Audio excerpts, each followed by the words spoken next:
આ મફાતી કે જે શા માટે મશહૂર થઈ ગઈ, એમણે ઘણી બધી કિતાબો લખી સિવાય, પરંતુ લોકો શા માટે ફક્ત મફાતીને લોકો કબૂલ કરે છે, વધારે પડતી વાંચે છે?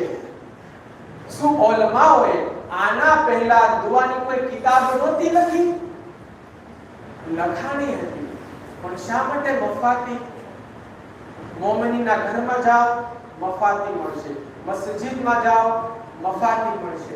ફક્ત એટલું નહીં, ઉલમાઓ છે, મરાજા ઇકરામ છે, એમના ઘરમાં પણ દુઆની કિતાબ મફાતી મળશે. અને સાથે આ ઉલમાઓ આ કિતાબથી દુઆ પડે છે, ફાયદો ઉઠાવે છે.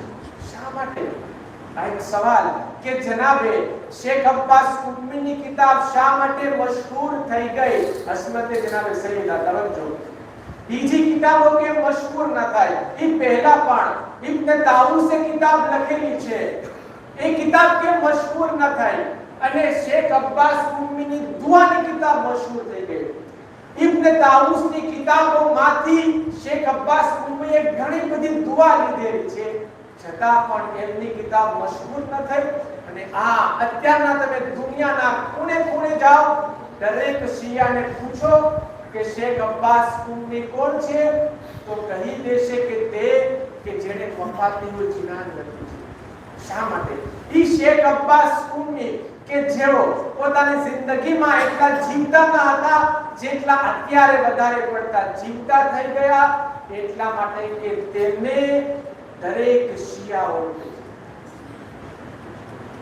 એમના બાપા મહેદી, શેખ મહેદી એને બોલાવે છે, કિતાબ વાંચતા હતા, પડતા હતા કે અહીંયા તો જાય છે.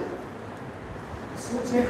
એક સવાલ કર્યો છે તો કે તને અલ્લાહે ઘણું બધું ઇલ્મ આપ્યું, તારા હાથમાં બરકત આપી છે, ઘણી બધી કિતાબો લખી, પણ શા માટે મફાતિહુલ જિનાન લોકોની અંદર વધારે મશહૂર થઈ ગઈ? એ સિવાય બીજી કિતાબો લોકો વધારે નથી વાંચતા. શું કારણ છે? શેખ અબ્બાસ ઉમ્મી શું કહે છે?